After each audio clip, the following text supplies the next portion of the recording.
Toda semana ele passa aqui no posto para se abastecer. E eu gostei muito dessa figura, porque é assim mesmo.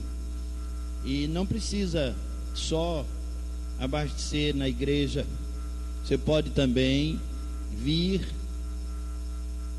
já abastecido, já cheio, porque a palavra de Deus, ela concede esse combustível. A palavra de Deus nos traz vida e paz. A palavra de Deus nos traz graça e paz. A palavra de Deus nos traz consolo. E o Senhor está entre nós, na sua palavra e no seu espírito. Então, você que veio se abastecer, nós esperamos que a palavra de Deus possa encontrar guarida em seu coração. Vamos orar. Senhor Deus, fala ao nosso coração, Senhor. Fala, Senhor Deus, porque nós precisamos do Senhor. Sem o Senhor nós não podemos resistir a esses dias. Então fala ao nosso coração, Senhor Deus. Impacta a nossa alma, Senhor, com a Tua palavra. Abençoa-nos, Senhor Deus. Fala ao nosso coração com Teu Santo Espírito. Convence-nos, Pai, e ensina-nos com a Tua palavra, porque nós oramos no doce nome de Jesus. Amém. Irmãos, abram suas Bíblias em Gênesis capítulo 3. Gênesis capítulo 3. Eu vou ler, os irmãos fiquem bem atentos a essa palavra. Gênesis capítulo 3.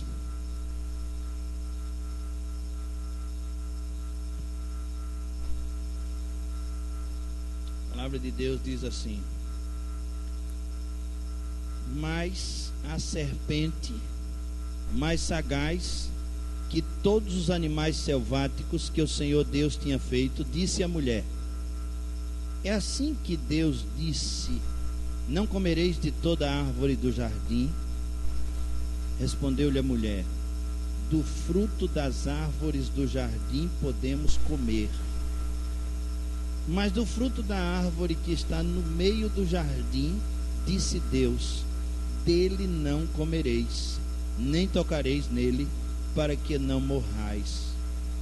Então a serpente disse à mulher: é certo que não morrereis, porque Deus sabe que no dia em que dele comerdes, se vos abrirão os olhos, e como Deus sereis conhecedores do bem e do mal.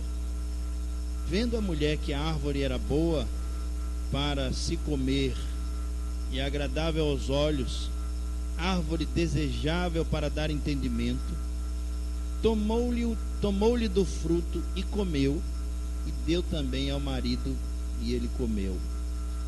Abriram-se então os olhos de ambos, e percebendo que estavam nus, coseram folhas de figueira e fizeram cintas para si. Quando ouviram a voz do Senhor Deus, que andava no meio do jardim, ou no jardim, pela viração do dia, esconderam-se da presença do Senhor, o homem e sua mulher, por entre as árvores do jardim, se esconderam da presença do Senhor Deus. E chamou o Senhor Deus ao homem e lhe perguntou: onde estás? Ele respondeu: ouvi tua voz no jardim, e porque estava nu, tive medo e me escondi. Perguntou-lhe Deus: quem te fez saber que estavas nu? Comeste da árvore de que te ordenei que não comesses? Então disse o homem: a mulher que me deste por esposa, ela me deu da árvore e eu comi. Disse o Senhor Deus à mulher: que é isso que fizeste? Respondeu a mulher: a serpente me enganou e eu comi. Então o Senhor Deus disse à serpente: visto que isso fizeste, maldita és entre todos os animais domésticos, e o és entre todos os animais selváticos.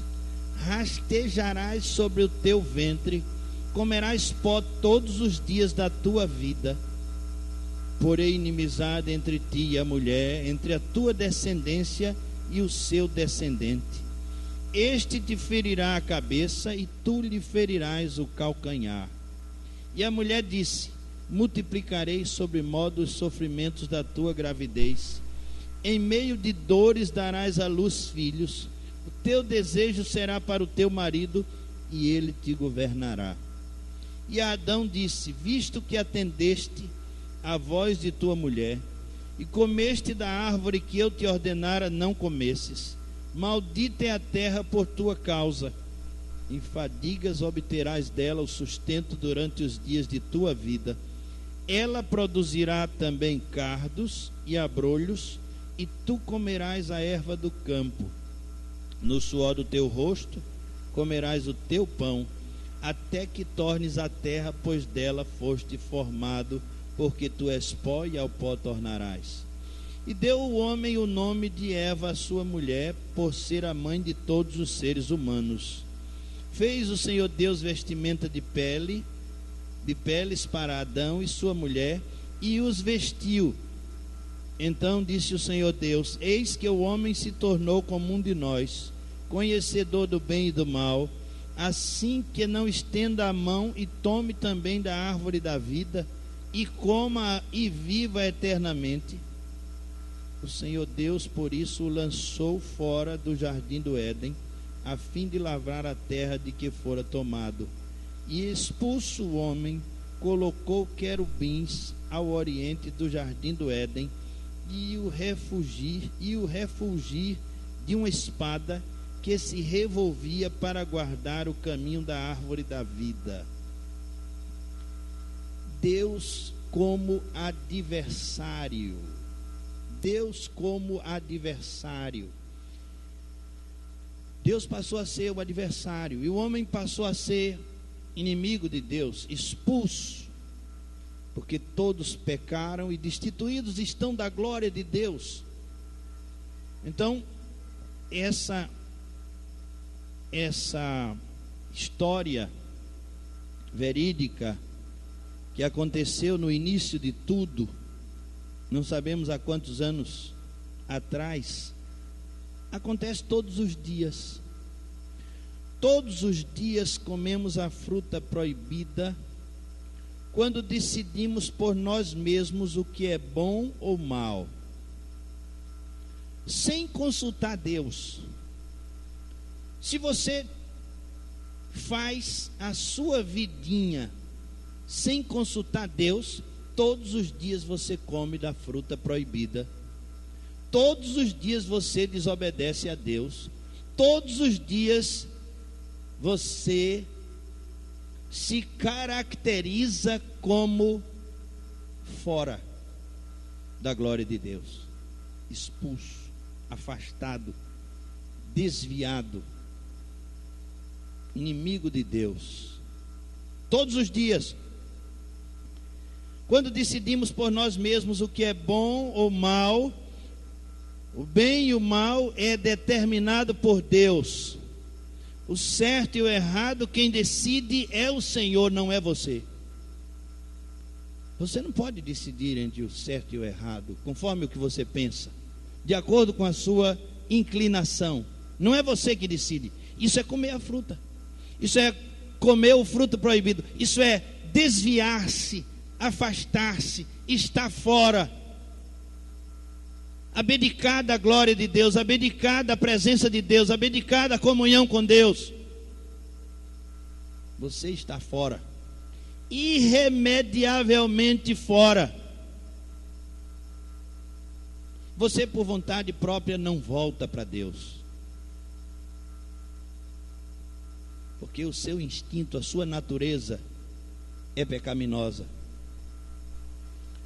Davi, desiludido com ele mesmo, disse: em iniquidade me concebeu a minha mãe, em pecado eu fui formado, em iniquidade me concebeu a minha mãe.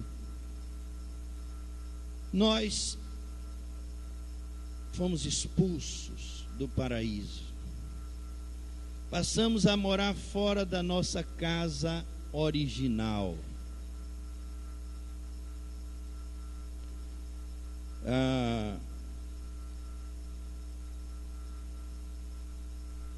reconhecer Deus como Senhor é aceitar a sua palavra. E nós rejeitamos a palavra de Deus. Agimos conforme a nossa inteligência, o nosso entendimento. Aí rejeitamos a sua palavra. Aceitar Deus é aceitar a sua palavra. É consultar a palavra e viver por ela. Nós vivemos fora dela. Desobedecemos todos os dias quando não consultamos a palavra de Deus. Quando não desfrutamos da presença divina, comemos outra fruta. Desfrutamos da ausência de Deus. A felicidade está em permanecer na companhia do Eterno. E aí onde está a felicidade? A real felicidade está em permanecermos na presença do Eterno. Mas eu quero também pensar com os irmãos nesses dias. Esses dias, eles são dias de muita turbulência, mas são dias muito esclarecedores. Se você quer entender melhor o que está acontecendo, basta ligar a televisão. Ligar a televisão ou ligar o computador, e você vai saber o que está acontecendo, o que tem acontecido. E esses dias são dias muito esclarecedores.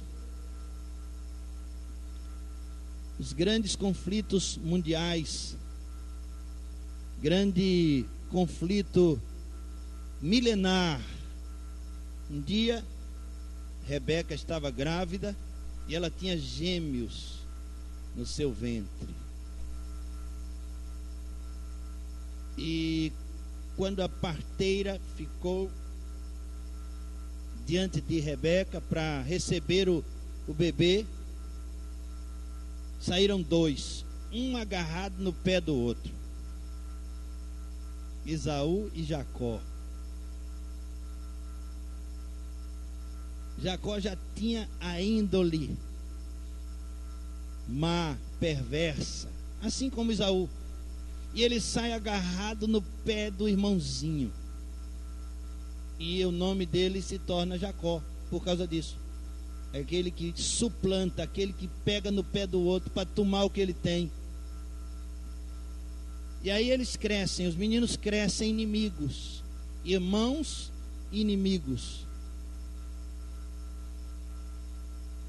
filhos do mesmo pai, da mesma mãe, herdeiros da promessa.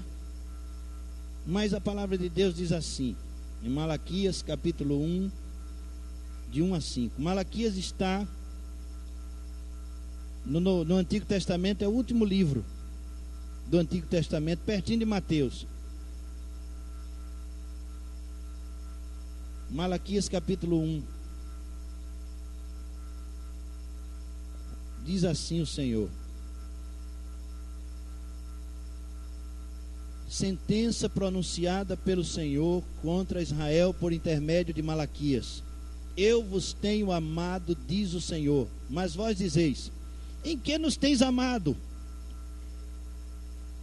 Não foi Esaú irmão de Jacó? Disse o Senhor.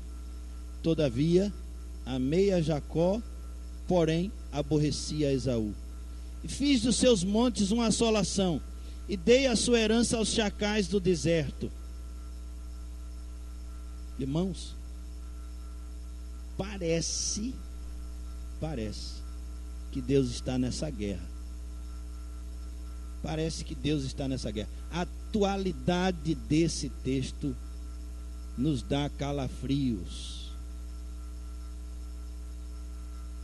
Esses dias de 2014,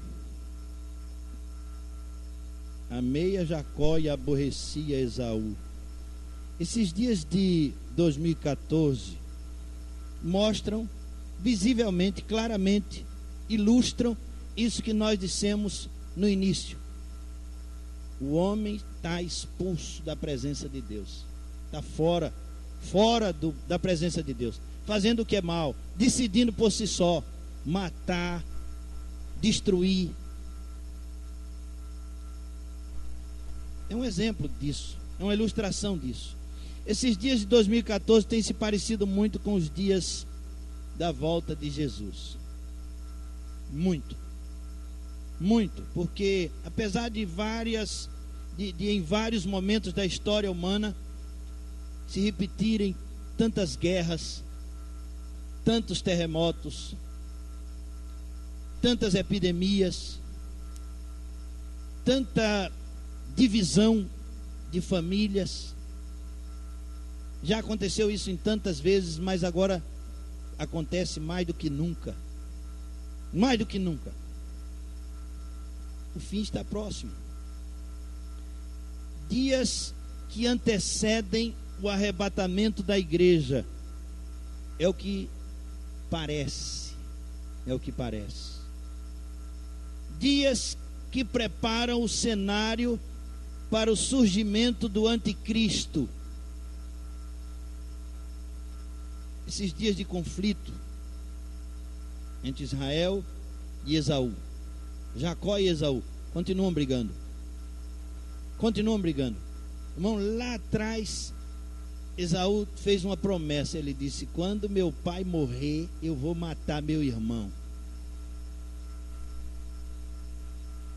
Ele não conseguiu matar, eles fizeram as pazes, mas ficaram vivendo separados.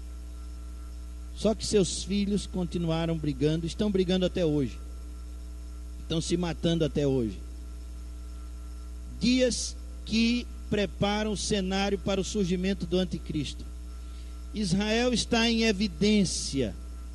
Suas defesas matam cruelmente civis, misturados com militares fortemente armados.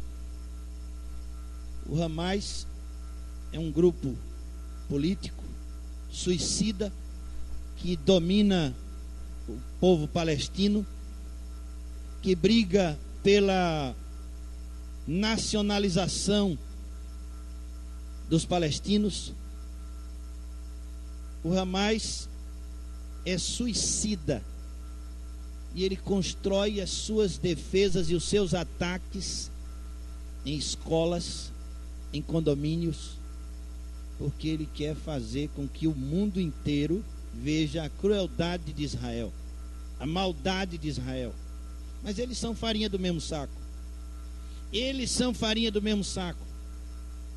Israel já matou mais de 1.600. Entre esses, a maioria crianças e mulheres e civis que não tem nada a ver com a guerra, ou que não querem guerrear, mas servem de escudo. Esses são os dias que nós estamos verificando, vendo, irmãos, assistindo. Corremos para a televisão para contar quantos já morreram. Mais de 1.600 palestinos e quase 100, mais de 1.600 palestinos, quase 100 israelenses já morreram nessa guerra. De uns dias para cá.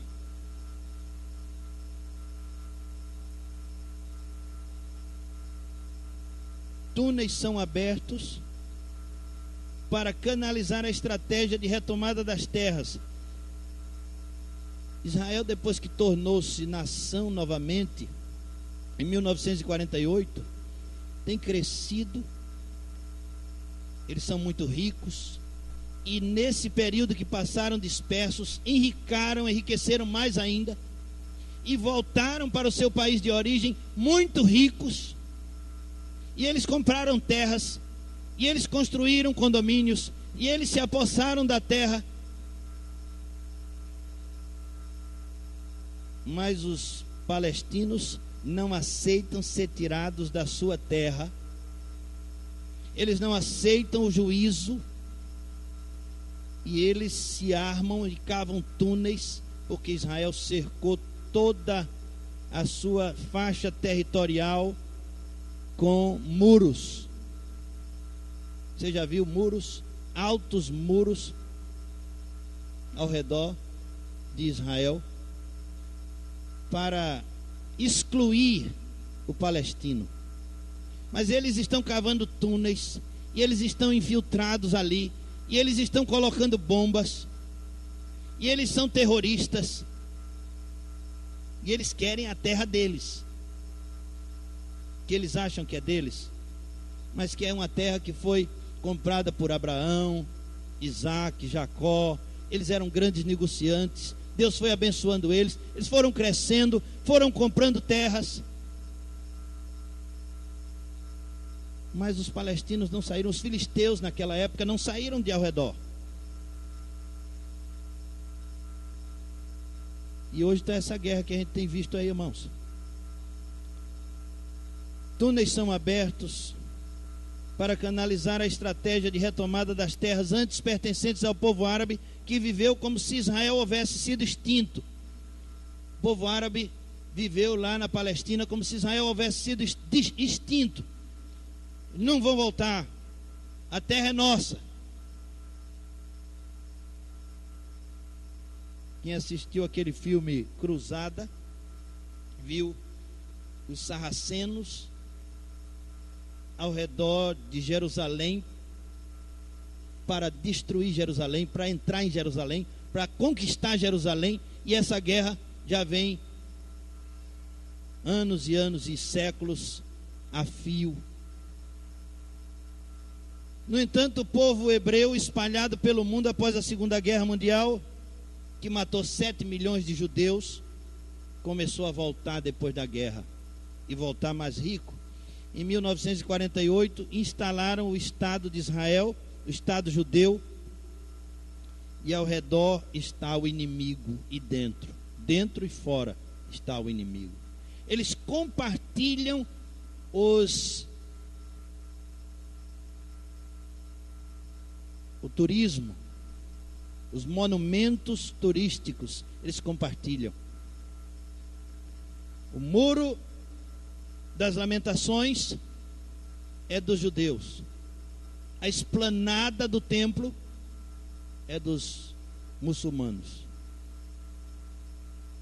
Tem a Mesquita de Omar em cima da esplanada, onde há a pedra da origem. Eles acham que Deus criou o mundo, Alá criou o mundo através de uma pedra, a primeira pedra.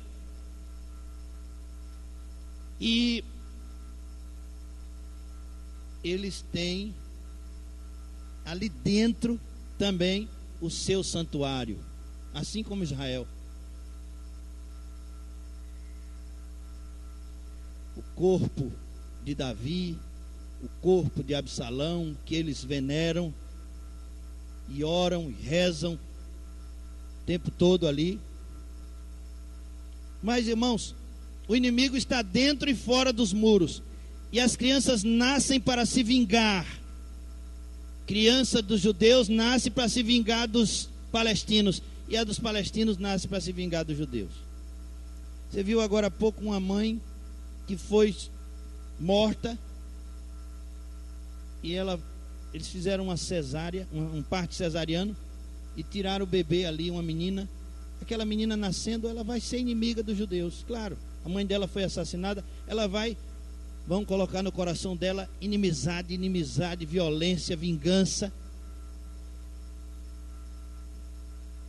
Essa é a meta deles, de um povo e do outro.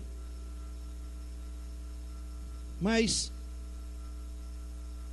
também visualizamos, irmãos, nesse tempo, as epidemias de AIDS aumentando assustadoramente. Aqui no estado de Pernambuco, mais de 20 mil pessoas têm AIDS, fora os que não sabem, fora aqueles que não estão com medo, não estão indo a hospitais. 20 mil, mais de 20 mil aidéticos aqui em Pernambuco. E agora voltou à cena o vírus Ebola, que está matando. Saiu do controle.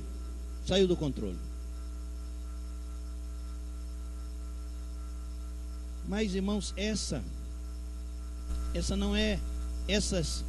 não são apenas essas as evidências dos últimos dias. Não são apenas essas as tragédias, os infortúnios que nós devemos abrir os olhos, abrir os ouvidos e visualizar. Não são apenas essas. Há também uma outra epidemia, e essa atinge diretamente o povo de Deus dentro das igrejas. E eu estou entendendo hoje que, pelo fato de não termos visitantes, nós estamos em família. Estamos falando só para a igreja, só para os crentes. Não temos visitante. Então, eu quero ler uma palavra do Dr. John MacArthur Jr., um teólogo, e ele tem pesquisado a igreja, escreveu muita coisa sobre a igreja, e ele diz assim: com rapidez os crentes estão deixando de ver o pecado como a raiz de todas as aflições humanas. Irmãos, estamos deixando de ver o pecado como a raiz de todas as aflições humanas. Estamos curando tudo com remédio. Até safadeza cura-se com remédio. Dê umas pílulas ao bichinho, que ele fica bom. Estou usando essa palavra porque ela está em desuso. Saiu de moda, não se usa mais. Você já ouviu alguém falar em safadeza? Não tem mais, é outras coisas, outras palavras. Essa não fala mais, né? Saiu de moda essa palavra. Mas tudo agora se cura com remédio. Não existe mais pecado. Muitos deles negam explicitamente que seu pecado pode ser a causa de seu sofrimento. Mas, irmão, a Bíblia diz que o pecado é a causa de todo sofrimento humano. É o pecado. É aquele pecado que nos afastou de Deus. É aquilo que nos afasta de Deus. É fazer tudo sem considerar Deus, sem pedir permissão ao Senhor, sem temer a Deus. É esse pecado que traz aflição, sofrimento, destruição, morte. É o pecado. E essa é a maior epidemia. Essa é a maior epidemia. Um número cada vez maior de crentes tenta explicar o dilema humano em termos totalmente antibíblicos. E aí vejam as ideias. Temperamento. É o temperamento do rapaz. Isso é um vício. É um vício. Bom, ele é de uma família disfuncional. Por isso ele é assim.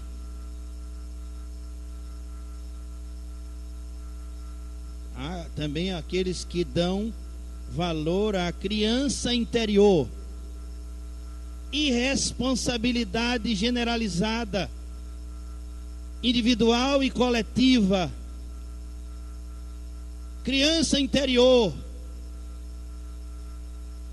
Prazer absoluto.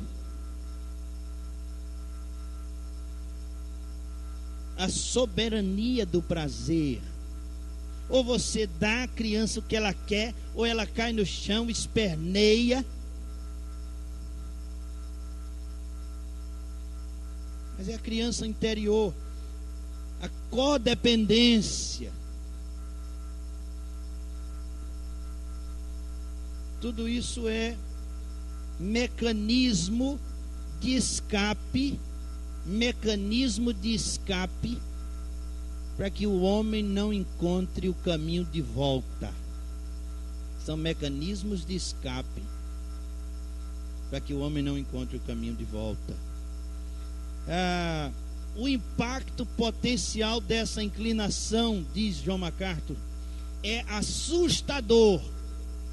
Se você está assustado com a guerra que está lá no Golfo Pérsico, na faixa de Gaza, e se você está assustado com o Ebola e com a AIDS, eu penso que você não está. Não. Mas devia. Mas se você está assustado com tudo isso, o impacto potencial dessa inclinação é muito mais devastador, porque corrompe não apenas o corpo físico, mas também a alma. Se, irmãos, esses dias, se a igreja não tivesse mais aqui, nós poderíamos chamar esses dias de os dias do cavalo amarelo.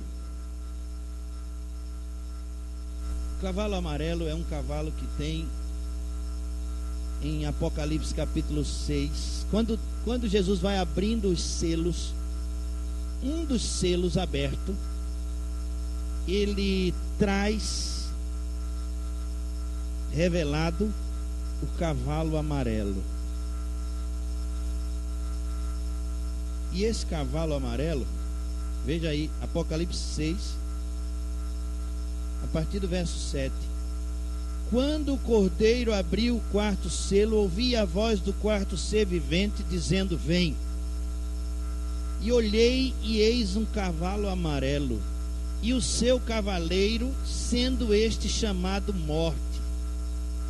E o inferno estava seguindo, e foi-lhes dada autoridade sobre a quarta parte da terra para matar a espada pela fome, com a mortandade e por meio das feras da terra. Cavalo amarelo. Se a gente não tivesse aqui, se a igreja ainda, se não tivesse mais a igreja aqui, a confusão na minha cabeça é essa. Eu não tenho confusão com isso, não tenho. Estou seguro. Mas, irmão, será que a igreja foi arrebatada e nós ficamos? Está tão parecido. Está tão parecido esses dias com o dia do cavalo amarelo, do cavalo vermelho. Mais acima, veja o cavalo vermelho. Verso 3. Quando abriu o segundo selo, ouvi o segundo ser vivente dizendo: vem.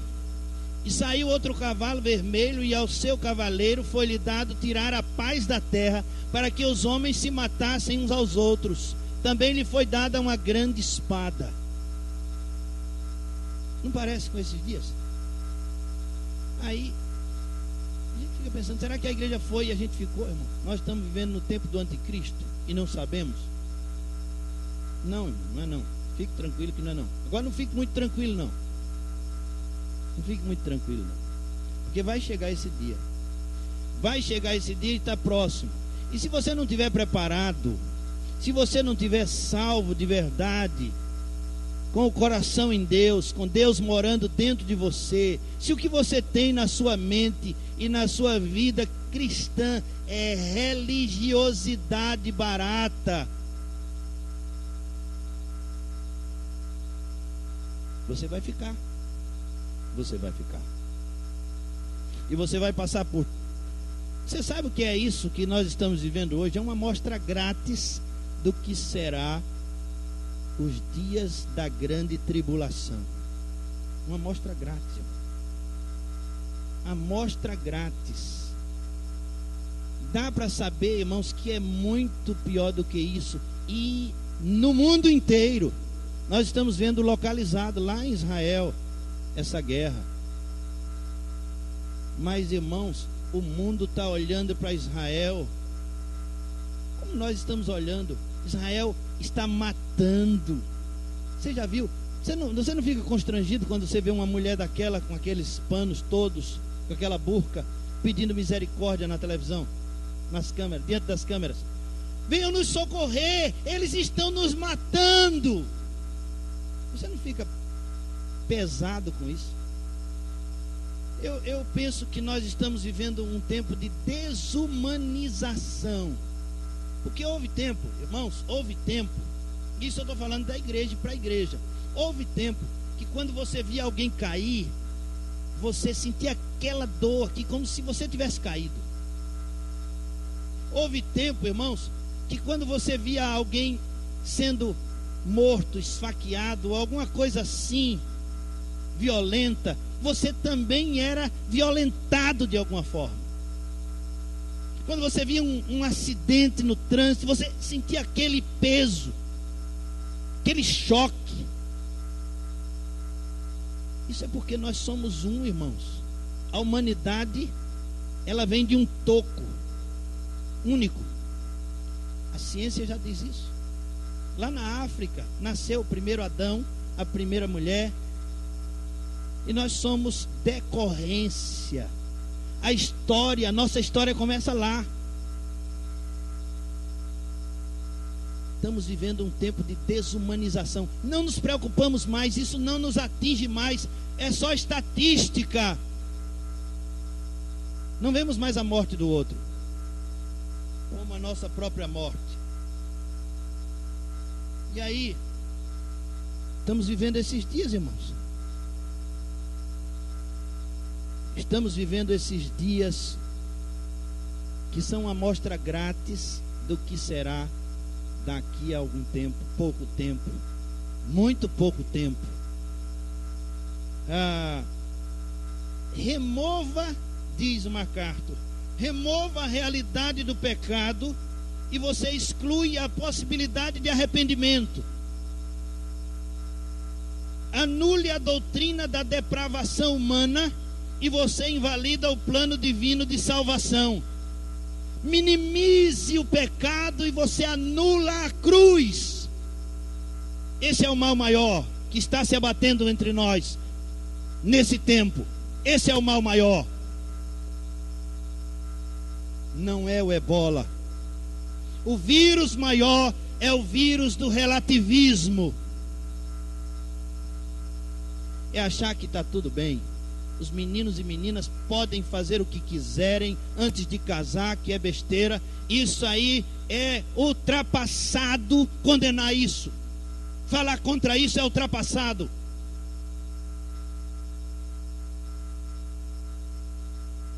Irremediavelmente perdidos os que não dão ouvidos à palavra de Deus. Vivemos sem desfrutar da palavra de Deus, desfrutando do pecado, da ausência de Deus. Estamos perdidos. Anule a doutrina da depravação humana e você invalida o plano divino de salvação. Para que Jesus veio? Para que Jesus veio? Se não tem pecado debaixo do Equador, para que Jesus veio? Apague a noção da culpa pessoal e você elimina a necessidade de um Salvador. Para que o Salvador? Para que serve Deus? Para que serve Jesus? Se o pecado não existe.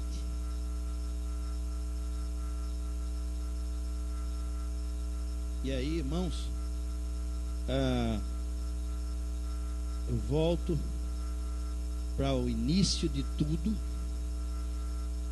e digo o que já disse: fomos expulsos do paraíso, estamos fora, passamos a morar fora da nossa casa original. Em Hebreus capítulo 11, no verso 10, os que foram lavados no sangue de Jesus, os que foram salvos na pessoa e obra de Jesus, na esperança do Messias, e depois que ele veio, diz assim a palavra de Deus a respeito deles: é isso que Israel hoje, e depois de Abraão, não quer entender. Mas veja o que diz o verso 8 do capítulo 11 de Hebreus: pela fé Abraão, quando chamado, obedeceu, a fim de ir para um lugar que devia receber por herança, partiu sem saber aonde ia. Pela fé peregrinou na terra da promessa como em terra alheia, habitando em tendas com Isaque e Jacó, herdeiros com ele da mesma promessa. Porque aguardava a cidade que tem fundamentos, da qual Deus é o arquiteto e edificador. Aguardava a cidade. Eles aguardavam a cidade. O Abraão aguardava a cidade que tem Deus como arquiteto e fundador, a Jerusalém celestial. Ele não estava construindo império para si. Ele creu em Deus e diz o autor da carta aos Hebreus, inspirado por Deus, que Abraão esperava a cidade que tem fundamentos, da qual Deus é o arquiteto e edificador. Os filhos dele, os herdeiros dele, nós também somos herdeiros de Abraão. Abraão tem Ismael, Isaque e Jesus. Jesus é o terceiro filho. Jesus e a sua igreja. Jesus é o cabeça, a igreja é o corpo. Jesus é o terceiro filho de Abraão. Esse é o filho adotivo. A igreja é o filho adotivo que foi adotado em Cristo, que é filho legítimo de Deus e é da descendência de Abraão. E o cenário que está se costurando aí é para que o Filho de Deus seja revelado para Ismael, para Isaque, para Esaú, para Jacó, para todos os que creem que Jesus Cristo é Filho de Deus, que Jesus Cristo é Deus. Então, esses esperam uma cidade celestial, uma pátria celestial. Eles são os nacionais de uma pátria celestial. Eles não se satisfazem aqui. E se você está satisfeito aqui, você está perdido. Se você se alegra com as coisas daqui, você está perdido. O seu fim é esse dos cavalos, dos 7 selos abertos por Jesus: morte e inferno.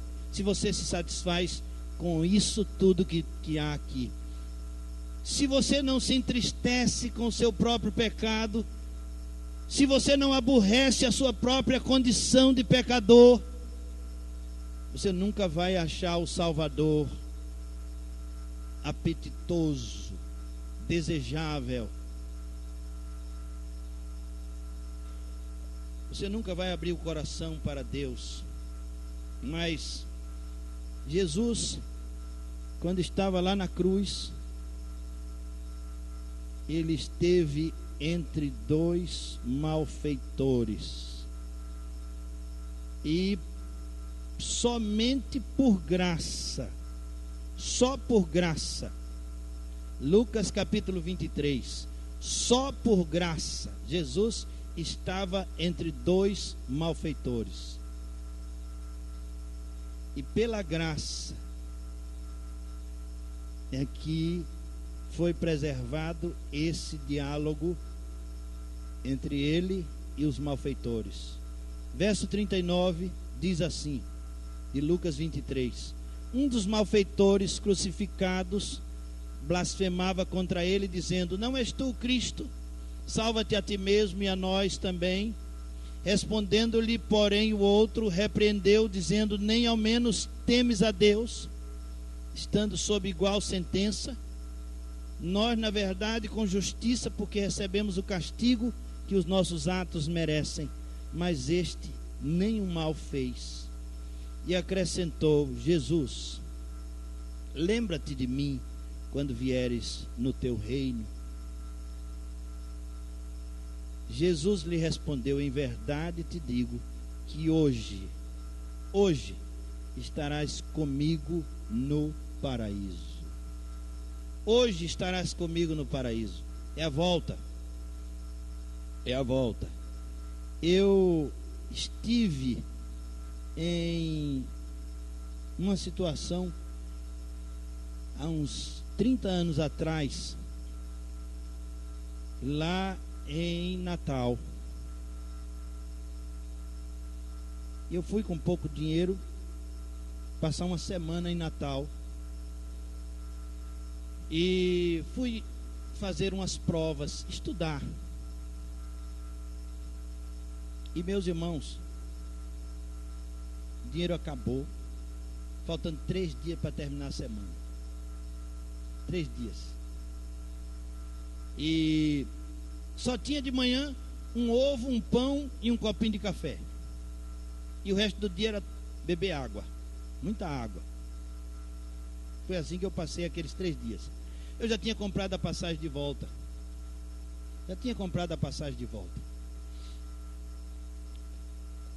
E aí no dia certo da passagem, era uma sexta-feira à noite, eu tinha feito as provas daquele dia. E aí à noite eu fui para a rodoviária pegar o ônibus. Quando cheguei lá, o cara viu meu bilhete e disse: esse bilhete foi comprado para as 10 horas da manhã, não é para as 10 horas da noite. Sem dinheiro, sem comida, sem família, sem nada lá, sem conhecer ninguém. Aí as pessoas que estavam no ônibus viram a minha aflição. Eu não mostrei muita aflição não, mas eles viram a minha situação. Porque eu fiquei logo dizendo ao Senhor: Senhor, eu vim aqui e agora o Senhor vai ter que me devolver, me voltar para casa, porque eu não sei como é que eu volto. Estou só. E eu só confio no Senhor. Foi só isso que eu fiz. Mas eles viram lá a minha situação e se cotizaram, fizeram uma vaquinha ali no ônibus. E alguém desceu ali e disse: moço, está aqui a sua passagem, vamos pagar e o senhor vai com a gente. Rapaz, você vai. Muito obrigado. E interessante, irmãos, que eu quis pagar para eles. Eu disse: olha, eu quero o endereço de vocês que eu quero pagar. Eles disseram: não vai pagar nada. Não vai pagar nada. Ficou pouquinho para cada um. Ficou pouquinho, não vai pagar nada. E aí eu quero dizer a vocês o seguinte, para terminar: você perdeu a passagem de volta. Você perdeu a passagem de volta. Você não sabe como voltar. Não sabe. Sabe como voltar para Deus? Não sabe. Sabe como ir para o céu? Não sabe. Não pode ir. Não pode. Ninguém pode chegar no céu. Ninguém pode chegar na presença de Deus. Deus é santo. Deus é santo. Você é pecador. Você foi expulso. Eu fui expulso. Você não tem dinheiro para voltar.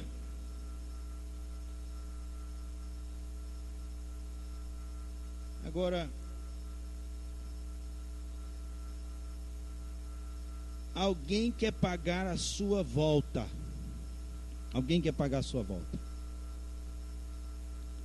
Alguém quer pagar a sua volta.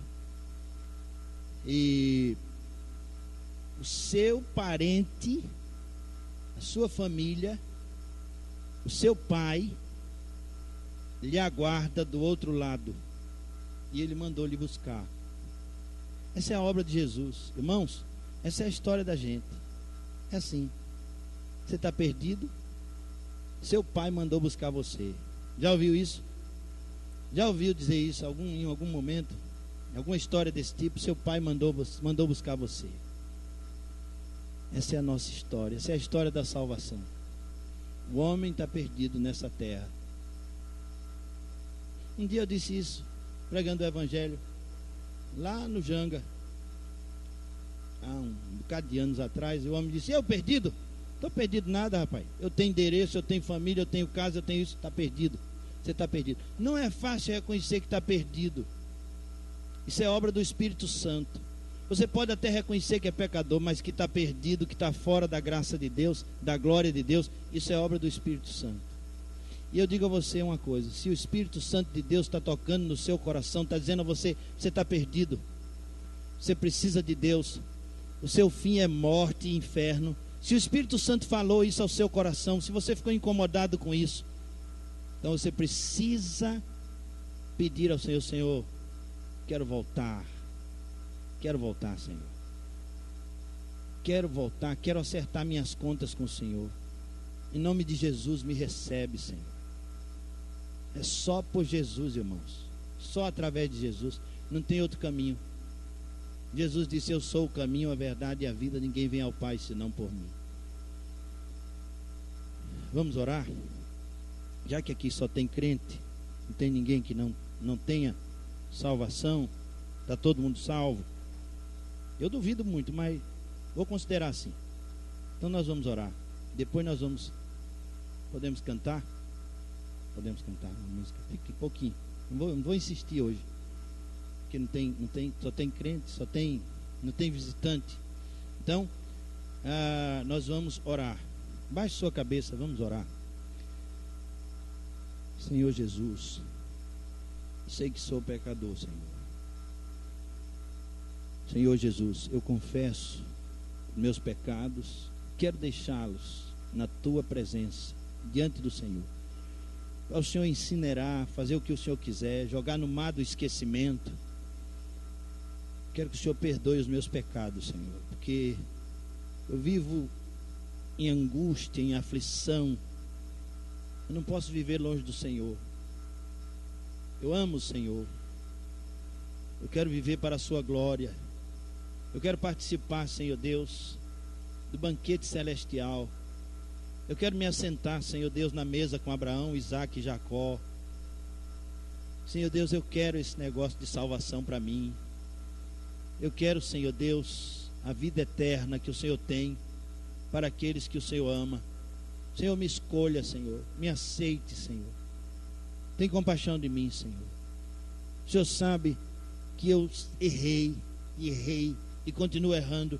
E todos os dias, Senhor Deus, eu tenho me desviado dos seus caminhos. Mas aqui estou eu, Senhor Deus, porque a tua palavra me chama nessa hora. Eu preciso do Senhor.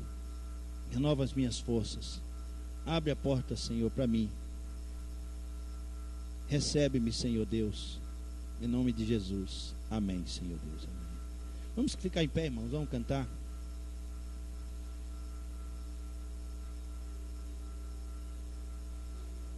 Que número? 185 do Cantor Cristão. 185. Vamos cantar. Se você quer confessar Jesus como seu Salvador e Senhor, mesmo que você já seja crente, que já seja salvo, mas você quer confessar Jesus, você quer entregar sua vida a Jesus, convido você a vir aqui à frente. Se você quer fazer isso publicamente, quer publicar a sua fé, quer publicar a sua volta, seu retorno, mesmo sendo crente, mesmo sendo salvo, você precisa fazer isso. Eu preciso fazer isso. Então você pode sair do seu lugar e renovar a aliança, fazer um pacto com Deus. Vamos cantar 185. Enquanto nós cantamos, se você quiser, se você se sentir tocado pelo Espírito de Deus, eu convido você a sair do seu lugar e vir aqui à frente. Nós vamos orar por você.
vive, posso crer no amanhã, porque Ele vive, temor não há,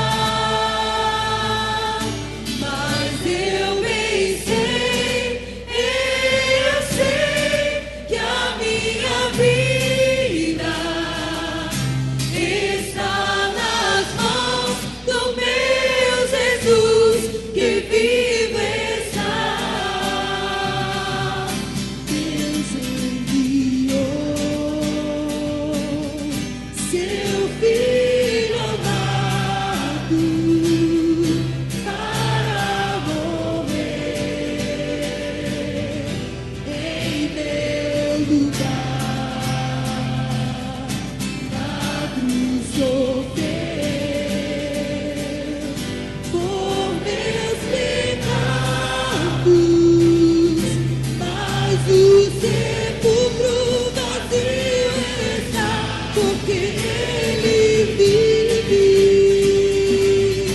porque Ele vive, posso crer no amanhã, porque Ele vive, temor não há, mas eu bem sei que a minha vida está nas mãos do meu Jesus, que vive está. E quando enfim chegar a hora em que a morte enfrentarei, sem medo então terei vitória, verei na glória o meu Jesus, que vive está, porque Ele Vive, posso crer no amanhã, porque Ele vive, temor não há, mas eu bem sei que a minha vida está nas mãos do meu Jesus, que vive está, porque Ele vive, posso crer no amanhã, porque Ele vive, temor não há, mas eu bem sei que a minha vida está nas mãos do meu Jesus, que vive está,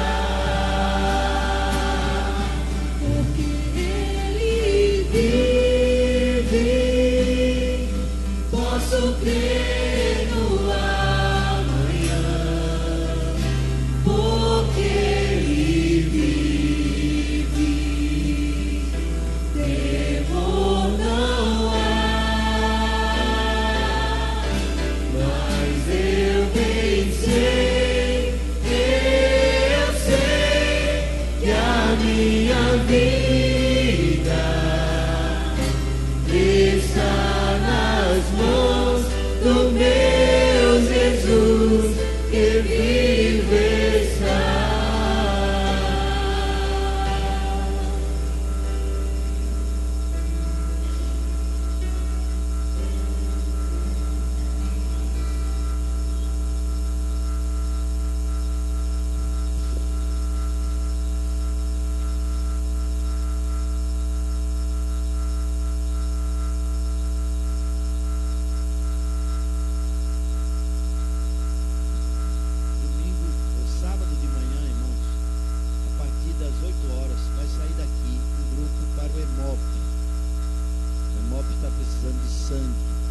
E aí, se você puder, venha às 8 horas da manhã, saindo daqui da igreja, vai ter um transporte, você vai ajudar na